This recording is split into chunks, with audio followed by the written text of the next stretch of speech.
Hello guys, কেমন আছো তোমরা সবাই? আশা করি সবাই ভালো আছো, আমরাও সবাই ভালো আছি। এটা হচ্ছে শ্বশুরবাড়িতে গিয়ে সেখানকার ভিডিও। আমি হঠাৎ করেই গেছিলাম শ্বশুরবাড়ি, কোনো প্ল্যান ছিল না, যদিও হাজব্যান্ডের অফিসে ছুটি ছিল 2 দিন মতো। ওই জন্য বললো চলো একবার গ্রামের বাড়ি থেকে ঘুরে আসি, ওই জন্য গেছিলাম।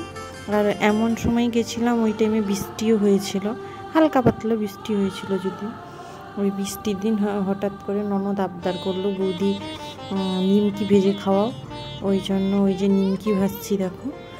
যদিও আমার শাশুড়ি মা সব কিছু মাখিয়ে আরও দিয়েছে, আমি শুধু ওই ভাজছি। কেননা ওই মাখানোর প্রসেসটা জানি যদিও, কিন্তু অতটাও ভালো পারি না। ওই জন্য শাশুড়ি মাকে বললাম তুমি মাখিয়ে দাও, আমি না হয় ভেজে দিচ্ছি। এই দেখো, এই নিমকিগুলোর কথা বলছিলাম। যদি ভালো লাগে মিনি ব্লগটি, তাহলে অবশ্যই চ্যানেলটিকে সাবস্ক্রাইব করে দিও।